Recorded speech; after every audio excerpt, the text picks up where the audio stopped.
Chronique Ciliane. Livre 3. Les 5 prophètes. Chapitre 3. L'affaire Rexanang.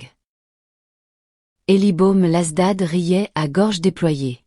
Il contemplait la désolation avec un plaisir certain, debout sur des décombres s'étendant à perte de vue. Une jeune femme se trouvait non loin de lui et le regardait de façon étrange. Les traits de son visage étaient fins, et sa peau particulièrement pâle contrastait avec ses longs cheveux noirs corbeaux flottant au gré du vent. Elle arborait un lourd maquillage constitué de fards sombres autour de ses yeux et d'un rouge à lèvres vermillon légèrement brillant. Son attitude oscillait entre inquiétude et satisfaction. « Vois-tu ma chérie » s'exclama Elibaume en se tournant vers elle, voilà à quoi il s'exposait. « Quel pauvre fou, renoncer au règne de ma déesse !» Elle s'approcha de lui et un rictus se dessina sur ses lèvres. « Tu as raison mon tendre et cher, susurra-t-elle. Ils ne nous méritent pas, nous leur sommes si supérieurs. Que leur pitoyable société s'effondre, qu'ils rejoignent les limbes dont ils n'auraient jamais dû émerger. » Elle se retourna avec une lenteur calculée pour faire face à Céliane.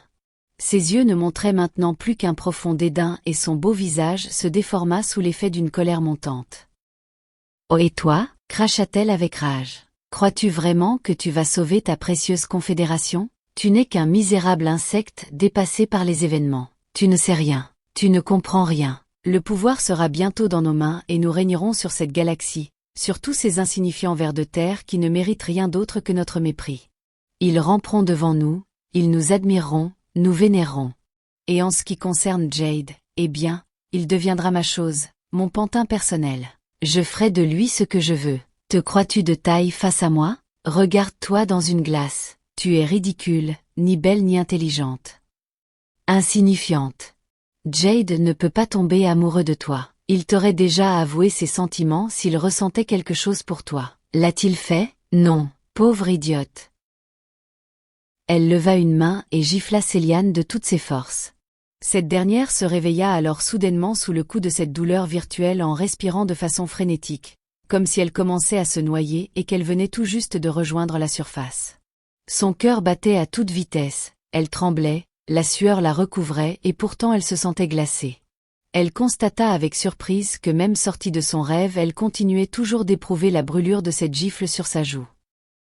Elle se connecta au Nahal, cherchant quelque chose ou quelqu'un de familier qui pourrait apaiser sa panique. L'espace de pensée Cilian, en cette heure très matinale, se trouvait d'un calme remarquable. Encore peu de personnes debout, seuls les navigateurs de quart assuraient une surveillance légère de l'environnement autour du vaisseau-cité. Quelques cuisiniers avaient commencé à préparer les repas.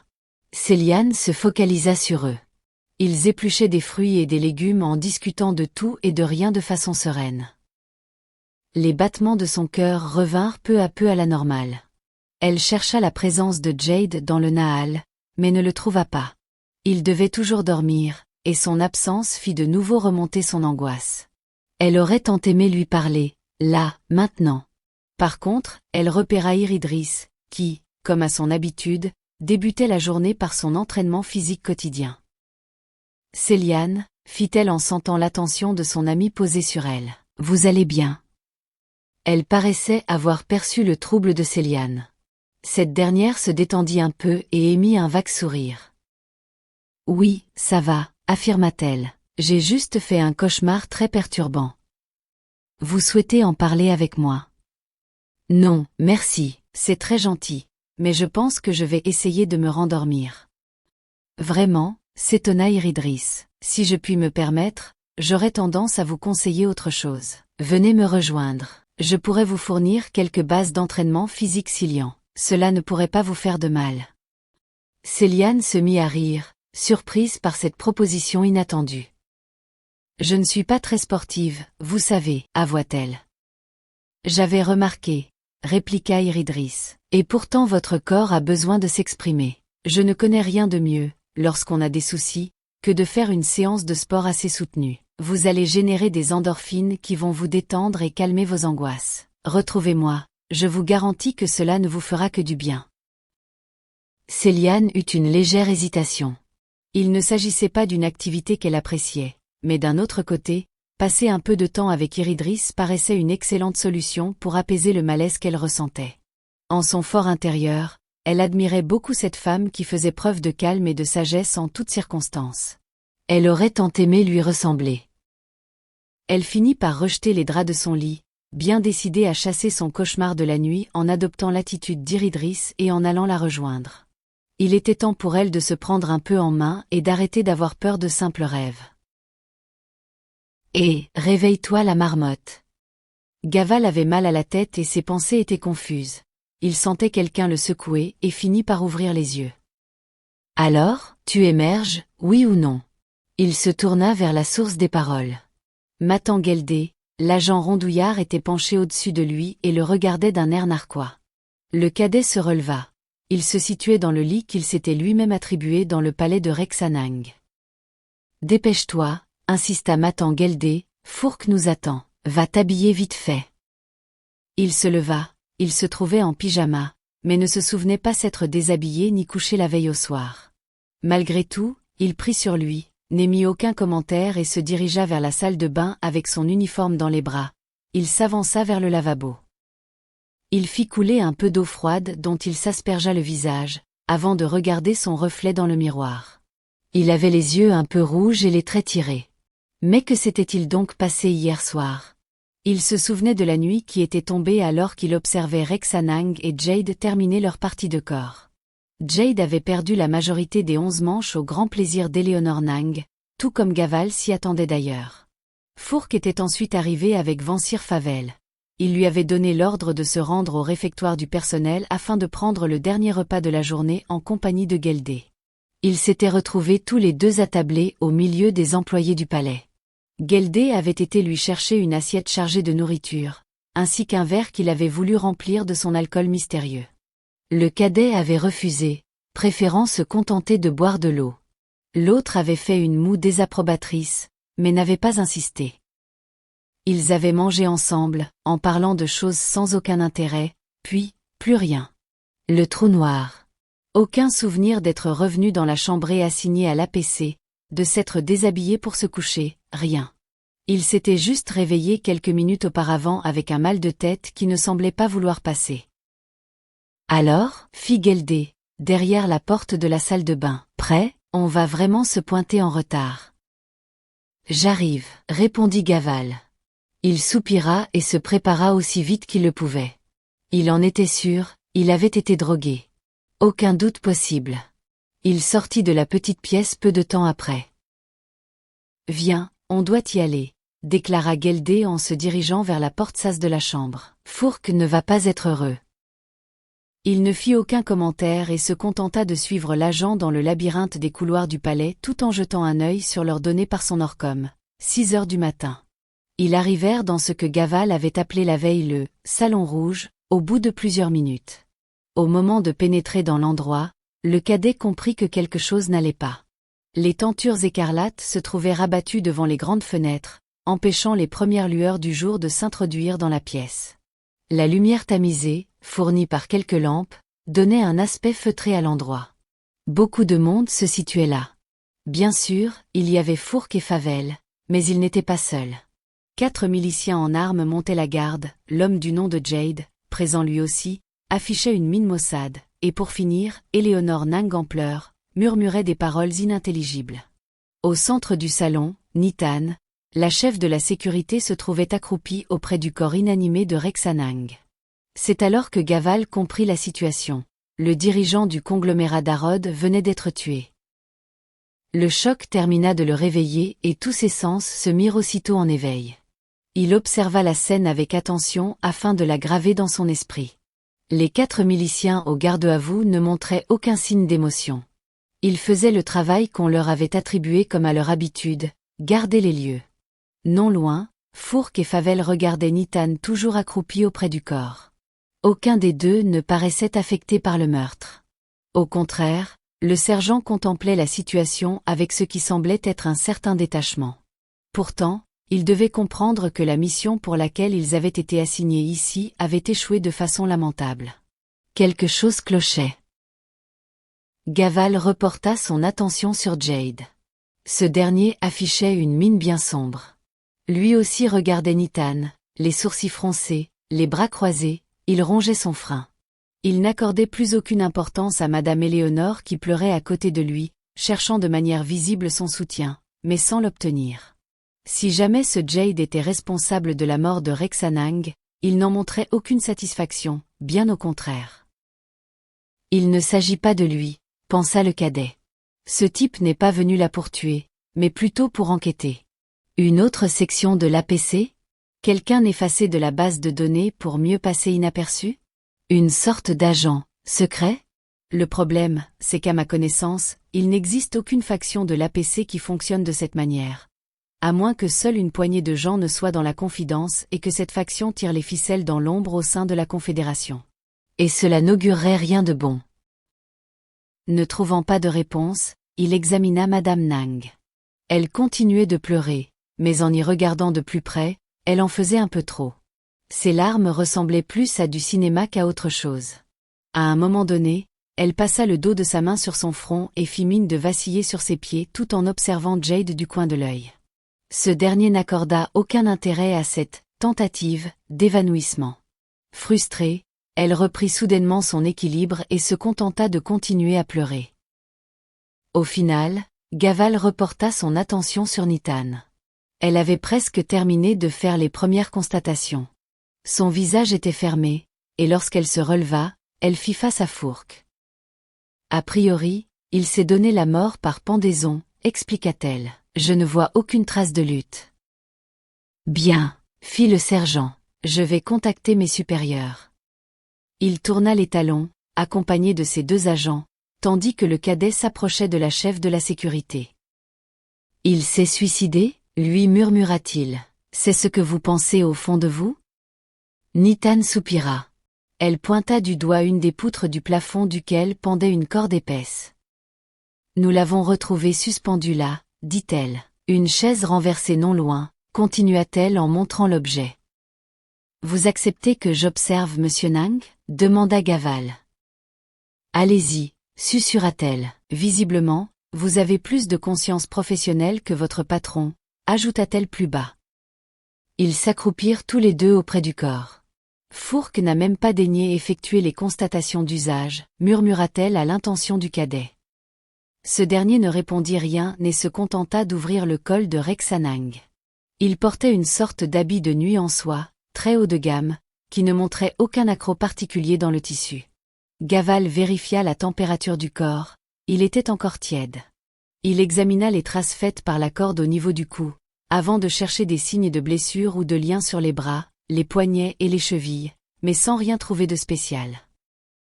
Je vous l'ai dit, il ne semble pas s'être débattu, affirma Nitan. Cela nécessiterait une expertise plus poussée, insista le cadet. Il se redressa et s'approcha d'Éléonore Nang.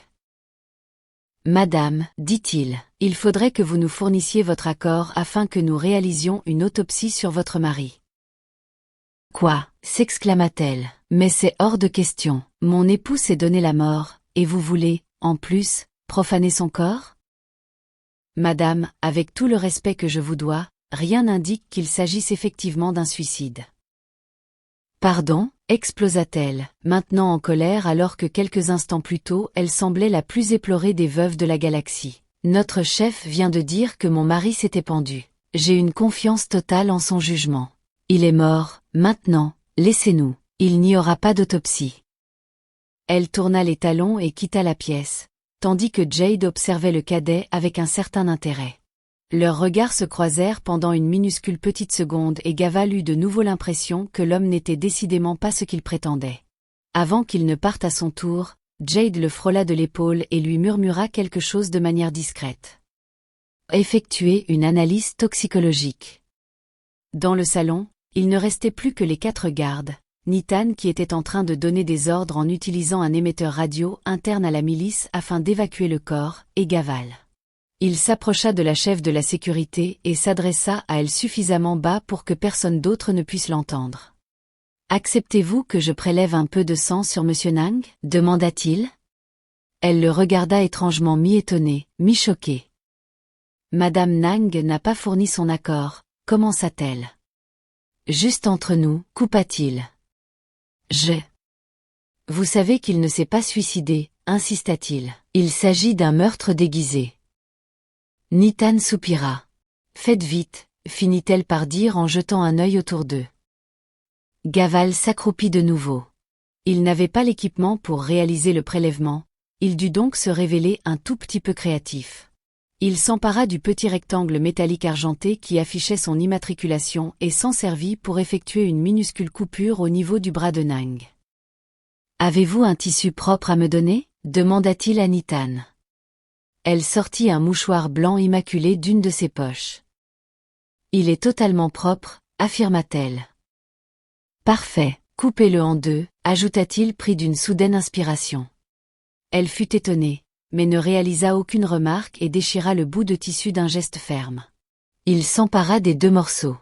Ils étaient doux au toucher et particulièrement fins. Il s'agissait de façon probable d'une soie haut de gamme, aussi chère que tout ce qui se trouvait ici. Il appliqua l'un des fragments contre la plaie qu'il venait d'ouvrir et patienta le temps qu'il se gorge de sang avant de le placer dans sa poche droite. Puis à la grande surprise de Nitan, il s'entailla légèrement le pouce avec son immatriculation et y apposa l'autre morceau de tissu. « Mais que faites-vous » s'exclama-t-elle. « Je dois vérifier quelque chose, » répondit-il. « Mais oubliez cela, vous n'êtes pas concerné par cette histoire. Il s'agit d'une interrogation personnelle. » Il attendit que son propre sang imprègne le bout de mouchoir et le mit dans sa poche gauche. 3 miliciens arrivèrent quelques minutes plus tard, avec un brancard pour enlever le corps de Rex Anang. Alors qu'il les observait effectuer leurs tâches, Gaval reçut un appel sur son Orcom. « Qu'est-ce que vous fichez, cadet » s'exclama la voix mécontente de Fourque. « On n'a plus rien à faire ici. Faites votre pactage, on s'en va. »« Oui, monsieur, » répondit-il d'un air neutre. Nitan et lui échangèrent un regard sans rien dire. Ils pensaient la même chose, mais n'osaient rien formuler à voix haute. Au bout d'un moment, il reprit tout de même la parole. « Je suis désolé pour ce qu'il s'est passé, » dit-il. « J'espère que vous n'en porterez pas la responsabilité. J'imagine que vous avez compris que tout cela nous dépasse, vous et moi. » Elle se contenta de hocher la tête en silence. Gaval quitta le salon rouge et revint vers la chambre mise à la disposition de l'APC. Fourque tournait en rond comme un lion en cage. « Alors, qu'est-ce que vous faisiez » hurla-t-il. « Je me suis perdu dans le palais, » mentit le cadet. « Vous n'êtes qu'un incapable. Je vous aurais recadré depuis longtemps si vous faisiez partie de mes hommes. Je peux vous affirmer que mon rapport ne sera pas bon. Je vous conseille de ne pas trop la ramener, » ajouta-t-il d'une voix plus basse chargée de menaces. « Votre carrière dans l'APC pourrait bien être plus courte que prévu. » Gaval se contenta de baisser les yeux en signe de soumission. Il bouillait en son fort intérieur. Il aurait tellement aimé balancer à cet homme tout ce qu'il pensait de lui. « Qu'est-ce que vous attendez maintenant » hurla de nouveau Fourque. « Votre pactage est plus vite que ça. Une navette arrivera dans 15 minutes. » 15 minutes reprit Gaval étonné. « Oui, 15 minutes. Ça vous pose un problème, cadet ?» « Non, monsieur, » répondit-il en bourrant ses affaires en vrac dans son sac. Le trajet entre Slady et Dortar durait 3 heures. Comment un transport pouvait-il être là dans 15 minutes seulement? Il aurait fallu que le sergent l'appelle il y a 2h45 au moins, sans parler de la période nécessaire sur Dortar pour désigner une navette et la préparer. Depuis combien de temps Nang était-il mort et quand avait-il été découvert? Il aurait dû s'en enquérir avant. « Monsieur, j'ai oublié quelque chose dans le salon » s'exclama-t-il soudainement. « Quoi » hurla de nouveau Fourque. « Je reviens tout de suite » reprit Gaval avant de disparaître dans le couloir avec son sac. Alors qu'il quittait la pièce en courant, il entendit le sergent continuer à vociférer. « Votre supérieur va avoir de mes nouvelles. Vous avez intérêt à vous trouver sur le pas d'envol au moment où va atterrir la navette, sinon, on part sans vous. » Il traversa les différents corridors au pas de course jusqu'à arriver dans la salle du QG de la milice. Il y repéra Nitan, assise devant une console, en train de rédiger un rapport. Elle leva la tête vers lui, étonnée. « Je n'ai pas beaucoup de temps devant moi » commença-t-il pour couper court à toute discussion. « Le corps de Monsieur Nang, quand a-t-il été découvert ?» 2 membres du personnel de ménage l'ont trouvé à 5h30. « Et à quand estimez-vous l'heure de sa mort ?» « Je ne sais pas trop. Il faudrait faire une autopsie ou des analyses un peu poussées pour cela. Mais je dirais qu'à vue de nez, probablement entre 2 et 5 heures du matin. Merci, lança-t-il à la volée en repartant dans le couloir sans que Nita n'ait pu dire quoi que ce soit d'autre. Il courut en se dirigeant cette fois vers l'entrée du palais. C'est là qu'il retrouva le reste de son équipe en train de rendre les accréditations à 2 membres de la milice. Fourque le regarda d'un œil noir, mais conserva le silence. Le cadet fit profil bas, préférant éviter toute altercation, pourtant à l'intérieur de lui, il bouillait de rage. Les indices se mettaient en place peu à peu dans sa tête et des conclusions très désagréables commençaient à émerger. Il tendit son accréditation à son tour et toute l'escouade se dirigea vers la plateforme où la navette de l'APC avait débuté ses manœuvres d'approche. Personne n'échangea la moindre parole durant le trajet vers Dortar. L'atmosphère pesante demeura ainsi pendant 3 heures et Gaval compta chaque seconde qui le séparait de la délivrance. Une fois, le transport de retour sur la base, alors que le sas venait tout juste de s'ouvrir, il se leva, mais Fourque plus rapide lui passa devant et le bouscula pour sortir en premier. Le cadet laissa les autres s'en aller, en se maîtrisant pour rester calme, le tout dans un silence glacial. Il prit, aussitôt dehors, la direction du bureau du capitaine Hérol et parcourut les différents couloirs d'un pas soutenu et déterminé. Il avait besoin de vider son sac auprès de quelqu'un. Dans les haut-parleurs de Dortar, on diffusait déjà la nouvelle de la mort d'un haut dirigeant d'un conglomérat. L'annonce du suicide avait fait le tour de la Confédération en un rien de temps par le biais du RIC officiel. Gaval posait la paume de sa main sur le scanner du sas du bureau d'Hérol quelques minutes plus tard. La porte s'ouvrit aussitôt. Il entra, exécuta le salut réglementaire et sans attendre que son supérieur lui donne l'autorisation de s'exprimer, il commença à déverser un flot de paroles. « Capitaine, j'ai besoin de votre aide pour réaliser l'analyse de 2 échantillons de sang. Je ne peux pas effectuer cette demande moi-même. Ces analyses doivent rester secrètes. Je soupçonne le sergent Fourque et son équipe de haute trahison. Je suis persuadé qu'ils viennent d'éliminer Rexanang et de couvrir leurs méfaits en réussissant à faire passer ce meurtre pour un suicide. Je ne sais pas à quel point ils ont des complices dans l'APC, ni pourquoi ils ont fait cela. Je ne peux faire confiance en personne. Et j'espère de tout cœur que vous n'avez rien à voir avec toute cette histoire, ajouta-t-il après une certaine hésitation, car dans ce cas-là, je ne donne pas cher de ma peau. Hérol se contenta d'émettre un léger sourire.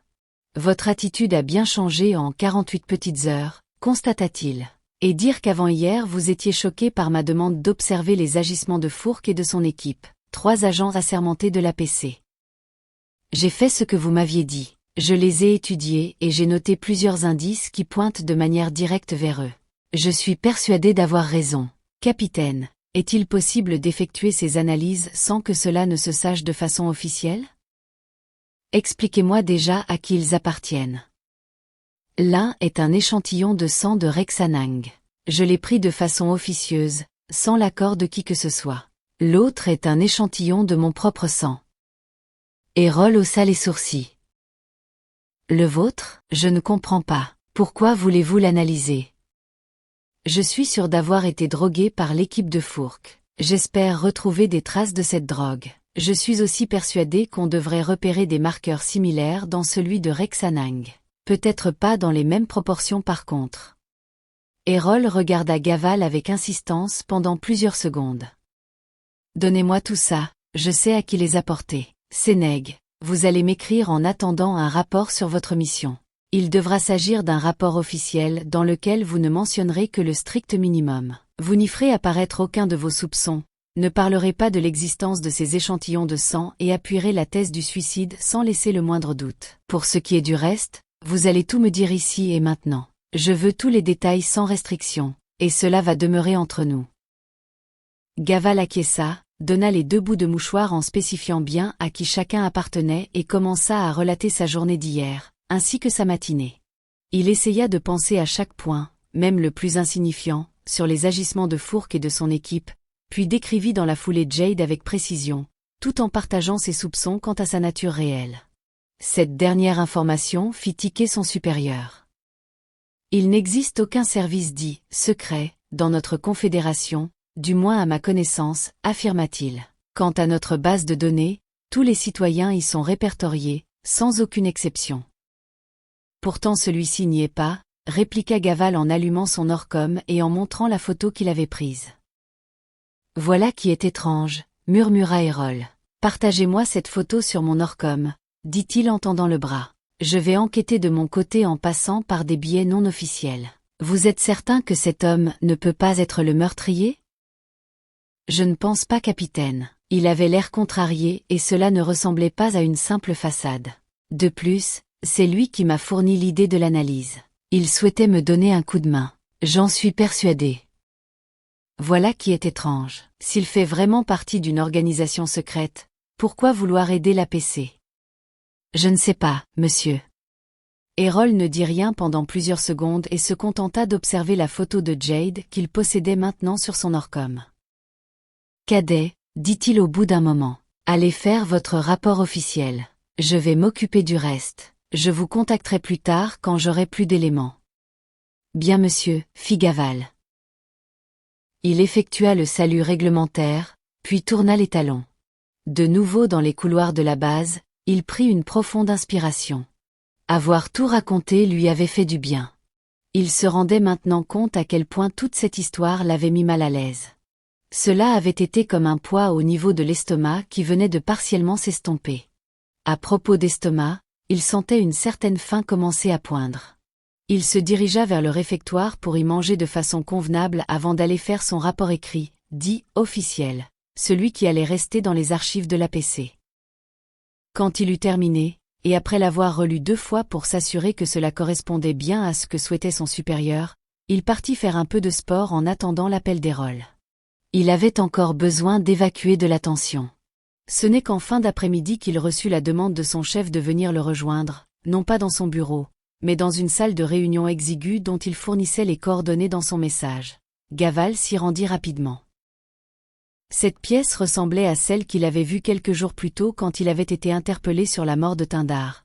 Une grande table principale avec des chaises autour, une plus petite à part avec un distributeur de boissons chaudes. 4 personnes se trouvaient là. Gaval reconnut les 2 hommes présents lors de son interrogatoire. Par contre cette fois, il y avait aussi une femme. Je vais vous présenter tout le monde, commença Errol. Vous avez déjà rencontré le capitaine Gaffin. Ce dernier réalisa un signe de la tête. Il devait avoir le même âge qu'Errol, à peu près la même taille et une coupe de cheveux identique. Son visage paraissait malgré tout un peu plus avenant. Voici le capitaine Tarman, continua-t-il en désignant le 2e homme. Celui-ci semblait aussi d'un âge équivalent, mais se distinguait des autres par un léger embonpoint. Heureux de vous revoir, cadet, dit-il. Merci monsieur, répliqua Gaval. Errol enchaîna ensuite.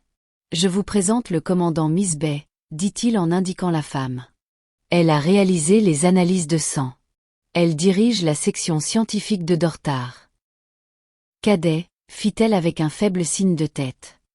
Commandant, répondit-il en effectuant le salut réglementaire. Elle semblait un peu plus âgée que les capitaines. De fins fils d'un blanc argenté avaient commencé à apparaître dans le brun de ses cheveux. Sa peau était mate, et ses yeux presque noirs perçants. Elle était aussi grande que ses collègues masculins, mais bien plus svelte. Bien, continua Errol, avant de vous dire quoi que ce soit, je vais mettre certaines choses au point. Si tout ce que je vais vous exposer ici vous pose problème, vous pourrez quitter cette salle, ajouta-t-il en désignant le sas de sortie. Et si vous en parlez à qui que ce soit, bien sûr, nous nierons vos affirmations. Vous n'êtes encore qu'un cadet, nous sommes 3 capitaines et un commandant. Vous imaginez bien que vous ne ferez pas le poids face à nous. Gaval sentit une certaine nervosité monter en lui, mais garda le silence. Dans la situation actuelle, mes collègues et moi avons toujours préféré la solution de la sécurité en ne partageant avec personne ce que je vous apprête à vous révéler, continua Errol. Nous nous connaissons depuis 20 ans et nous avons une confiance totale les uns envers les autres. Par contre, en ce qui concerne le reste de l'APC, il s'agit d'une histoire bien différente. Il grimaça et marqua une pause. Les choses vont mal au sein de notre organisation, reprit-il. Nous nous sommes rendus compte que, nous 4 ne pouvions pas faire grand-chose, à part constater les dérives et essayer d'en comprendre la source. Et je vous parle ici d'une dérive à l'échelle de la Confédération, et qui en menace l'existence même. Gaval se raidit et fronça les sourcils. Cela vous choque? Demanda Errol, mais sans que le cadet puisse répliquer, il enchaîna. Oui, la situation a atteint ce stade de gravité. Souhaitez-vous quitter cette salle ou entendre la suite? Le jeune homme ne mit pas beaucoup de temps à se décider. Je reste, affirma-t-il. Bien, fit Errol avec un léger sourire. J'espérais que vous alliez répondre ça. Nous vous avons choisi d'après votre dossier, élève très brillant, mais aussi pour votre attitude lors du meurtre de Tyndare, et qui a été confirmée pendant votre mission sur Slady. Votre profil psychologique montre que vous avez rejoint l'APC par désir de servir la Confédération. Vous en avez même une représentation idéalisée, sans tache. Vous risquez de tomber de haut, ajouta-t-il en soupirant. Malgré tout, nous recherchons des gens comme vous, des personnes ayant une haute opinion des fonctions de l'APC. Notre but consiste à maintenir l'ordre, tout en suivant les lois à la lettre. Nous restons au service du peuple de la Confédération. Nous ne pouvons pas nous permettre de pervertir ces lois pour le profit d'une poignée d'individus. Pensez-vous la même chose? Bien sûr, s'exclama Gaval. J'ai rejoint l'APC pour cela. Pour servir au mieux et protéger les droits de tous. Errol acquiesça. Oui, soupira-t-il, votre vision semble idéalisée. Mais après tout, c'est peut-être votre force. Quoi qu'il en soit, nous vous avons choisi pour cela. Nous avons besoin d'hommes et de femmes incorruptibles pour combattre ce qui grossit en notre sein. Il réalisa une pause, puis regarda autour de lui en faisant un geste englobant toute la salle. Au fait, dit-il, sachez en passant que cette pièce est sécurisée. Nous nous sommes assurés qu'aucun micro n'y était caché. Nous ferons nos réunions ici à l'avenir. Et ce que nous y dirons ne devra pas en sortir. Gaval acquiesça. Bien, continua Errol. Passons maintenant aux faits. Depuis presque 2 ans, mes collègues et moi-même avons récolté de multiples indices sur ce qui commençait à se dérouler de façon discrète au sein de la Confédération. Une organisation du nom de l'Ordre Nouveau en prend le contrôle peu à peu. Nous pensons que cet Ordre Nouveau a été créé il y a de nombreuses années, mais que ses agissements n'apparaissaient pas de manière aussi visible. Quoi qu'il en soit, il semble bien enraciné dans l'APC, tellement bien que nous ne voyons pas encore comment le contrer. Nous ignorons beaucoup de choses à son sujet, mais nous avons constaté que ceux qui y adhèrent développent une sorte de fanatisme inquiétant. Quant à son but, il paraît très simple, prendre le contrôle total de la Confédération. Gaval secoua la tête. Impossible. Notre Confédération est une démocratie instaurée depuis plusieurs milliers d'années, et ses règles inscrites en chacun de nous. Une organisation quelconque ne pourra pas la renverser comme ça, aussi facilement. Oui, vous avez raison, affirma Errol en souriant. D'ailleurs, Rexanang n'a pas été tué, de même que le capitaine Tyndare, et vous avez constaté à quel point Fourque et ses hommes faisaient bien leur travail. Tout est parfait dans le meilleur des mondes et je me fais de fausses idées. Gaval tiqua. Oh, et à ce sujet, je vais laisser la parole au commandant. Elle va vous fournir les résultats de vos échantillons de sang. Miss B posa sur la table la tasse de thé qu'elle buvait pour activer son Orcom. Être à la tête du service scientifique peut s'avérer très pratique, commença-t-elle sur un ton léger. J'ai mon propre ordinateur que j'ai la possibilité de couper du réseau central à volonté sans donner d'explication à personne. Quoi qu'il en soit, les analyses ont révélé les choses suivantes. L'écran de son Orcom s'activa pour afficher une liste de particules chimiques. Votre sang contenait des éléments étranges, affirma-t-elle. Ils se trouvaient en petite quantité, mais bien là. D'après l'ordinateur, ces molécules, dont nous connaissions pas l'existence, auraient l'effet d'un puissant somnifère, mais pas seulement. Suivant la dose, l'individu peut pendant un certain temps, avant de sombrer dans le sommeil, se révéler extrêmement ouvert à toute suggestion. Autrement dit, pendant une durée qui nous est inconnue et qui doit varier en fonction de la portion ingérée, le sujet n'agit plus que comme un simple pantin dans les mains de celui qui le contrôle. Miss Bay éteignit son Orcom et regarda Gaval dans les yeux. Entre le moment où vous avez avalé cette drogue et entre le moment où vous vous êtes réveillé, vous avez pu faire n'importe quoi, y compris tuer vous-même Rexanang. Quoi? S'exclama le cadet. Non, impossible. Et n'en avoir aucun souvenir ensuite, ajouta Miss Bay. Malgré tout, reprit-elle aussitôt, c'est peu probable. Après avoir examiné tous les détails que vous nous avez donnés, nous pensons plutôt que l'équipe de Fourque vous a sédaté pour avoir les mains libres. Ils vous ont sûrement suggéré d'aller dormir tranquillement. » Gaval ne put s'empêcher de soupirer de soulagement. Quant à l'autre échantillon de sang, continua Miss Bay, il contenait aussi cette drogue, mais en plus grande quantité. De notre point de vue, elle a été utilisée pour souffler à Rexanang d'aller se pendre lui-même. Elle pourrait s'avérer assez puissante pour faire totalement disparaître l'instinct de survie d'une personne, s'exclama le cadet. Oh que oui, répondit Miss Bay en souriant. Le jeune homme secoua la tête. Je n'arrive pas à y croire, dit-il. Pourquoi Rexanang? Pour quelle raison faire cela? Il ne s'agissait que d'un dirigeant d'un gros conglomérat? Il n'a aucune fonction politique. Je ne comprends pas. Nous non plus, soupira Errol. Nous n'avons qu'une vague idée de ce qu'il souhaite faire et comment. C'est pourquoi nous devons enquêter et trouver un moyen de les contrer. À nous 5, s'exclama Gaval désabusé, oubliant qu'il s'adressait à des supérieurs. C'est un début, affirma Errol. Mais oui, vous avez raison. Nous avons besoin d'alliés, de personnes honnêtes voulant se battre pour conserver notre démocratie. Mais pour cela, nous devons nous révéler extrêmement rigoureux. Si nous acceptons dans notre équipe quelqu'un de l'ordre nouveau sans le savoir, nous signerons notre arrêt de mort. Le silence retomba pendant plusieurs secondes. Et le dénommé Jade? Reprit le cadet au bout d'un moment. Qu'en est-il de lui? Il n'existe pas, répondit le capitaine Tarman.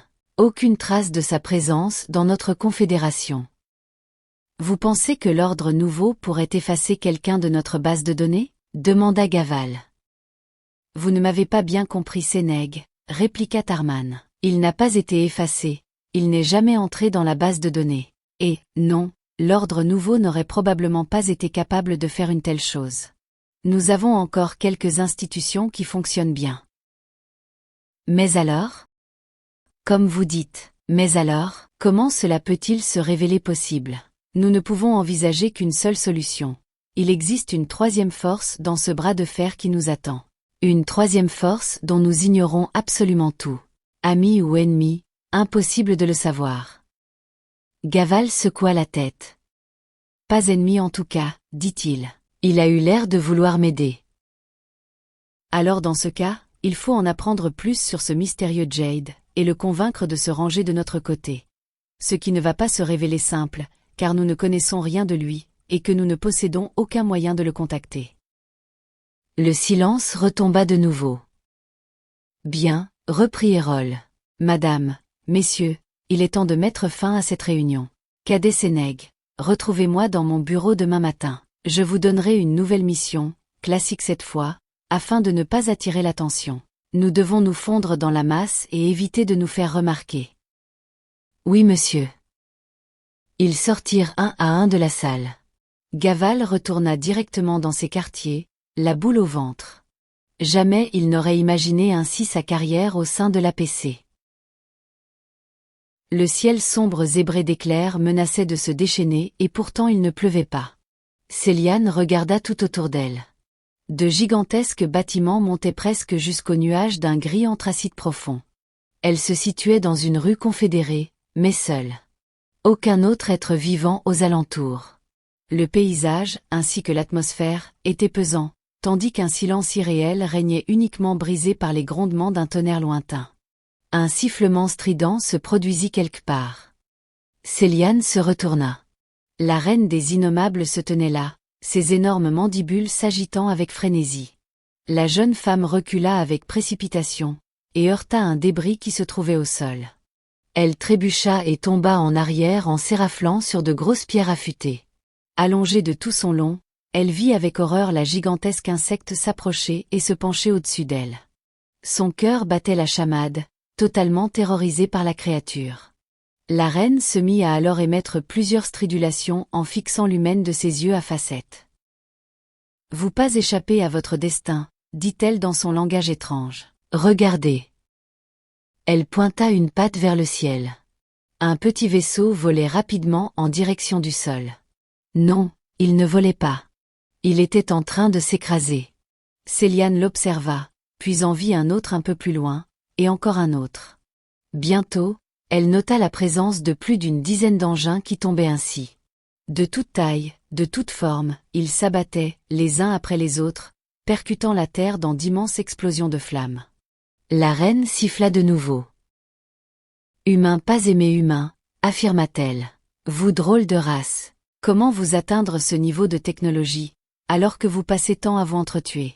Vous pas en capacité d'évoluer. Vous appréciez pouvoir et argent. Vous trop dépendant de votre ego. Vous, singe encore à l'intérieur. » « Les Silians sont différents », cria Céliane en tremblant. La reine bougea légèrement la tête comme pour évaluer ses dires. « Oui, finit-elle par concéder. Mais capable d'éviter fin de votre espèce? Pas sûr. » De nouveau, elle pointa une patte vers les différents crashs qui se poursuivaient toujours.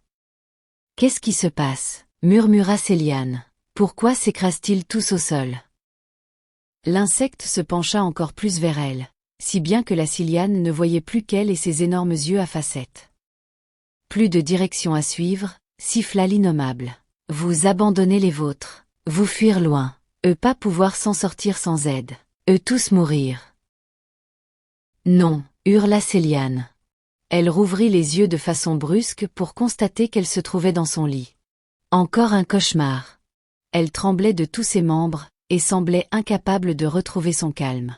Elle se connecta au Naal pour y chercher du réconfort, comme la première fois quelques jours auparavant. À 4 heures du matin sur le Vakniel, la grande majorité des Silians dormaient. Pourtant, elle sentit une présence s'approcher doucement d'elle, et la contacter. « Céliane » fit une voix d'homme. « Oui » dit-elle en retour. « Qui êtes-vous »« Je m'appelle l'Iran. »« Et vous ne dormez pas ?»« Oh non, jamais. Je suis mort depuis 263 ans, annonça-t-il. »« Oh, je vois. » Il ne s'agissait pas de la première fois que cela lui arrivait. Même si elle trouvait ce phénomène extrêmement bizarre, elle avait fini par accepter que le Naal possédait des propriétés intrinsèques visant à conserver les pensées d'une personne, y compris bien des années après son décès. « Vous semblez perturbée, » remarqua l'Iran. Elle tenta de réprimer ses tremblements et s'assit sur son lit. Elle se sentait au bord des larmes, mais ne comprenait pas pourquoi. « Toutes les nuits je fais des cauchemars, » expliqua-t-elle. « Ils me terrifient. Je vois à chaque fois des ruines partout. Et là maintenant, des gens qui meurent. Je ne rêve que de catastrophes, de choses horribles. J'aimerais tellement que ça s'arrête. » La pensée de l'Iran s'approcha d'elle et il lui sembla qu'il posait une main sur son épaule, ce qui était physiquement impossible. Pourtant, de façon étrange, elle crut la sentir pour de vrai. « Il faut dire que vous avez traversé des moments troublants, » affirma-t-il. « Il peut s'agir d'un contre-coup. La peur d'avoir été prisonnière des innommables, d'être amenée de force dans leur univers, sans espoir de retrouver les vôtres. Ce ne peut s'avérer que traumatisant. Votre esprit vous fait comprendre que vous n'avez pas encore réussi à surmonter ces événements, à les digérer. »« Vous croyez ?» demanda-t-elle d'une petite voix. L'Iran acquiesça de la tête. « Je ressens en vous beaucoup d'angoisse, de frayeur, et de solitude aussi. Vous n'êtes pas parvenu à vous faire énormément d'amis au sein des nôtres. »« Si, tout de même. Il y a Ilan que j'aime beaucoup, Iridris qui est génial, et puis Jade avec qui je souhaiterais passer plus de temps, mais il est si occupé. Il n'empêche que vous vous sentez seul. » Elle enfouit sa tête entre ses mains, au bord des larmes. « Oui, » finit-elle par admettre dans un souffle. « Vous devriez aller voir Jade, lui dire que vous voulez passer plus de temps avec lui, et faites d'autres rencontres. Le Naal peut vous faciliter la tâche. Trouvez-vous une occupation qui va vous changer les idées. Vous broyez du noir en permanence. Vous regrettez ce que vous avez laissé derrière vous en quittant la Confédération, vous ressassez le passé. Et depuis que vous nous avez rejoints, vous n'avez pas réussi à retrouver votre point d'équilibre. Avec tout cela, il est totalement naturel que vous fassiez des cauchemars. » Elle se détendit, sentant son angoisse et ses larmes s'estomper peu à peu. « Si ce n'est que ça, alors ça va, » affirma-t-elle. « Que cela pourrait-il être d'autre ?» demanda l'Iran. Elle hésita longuement avant de répondre. « Une vision du futur, » murmura-t-elle.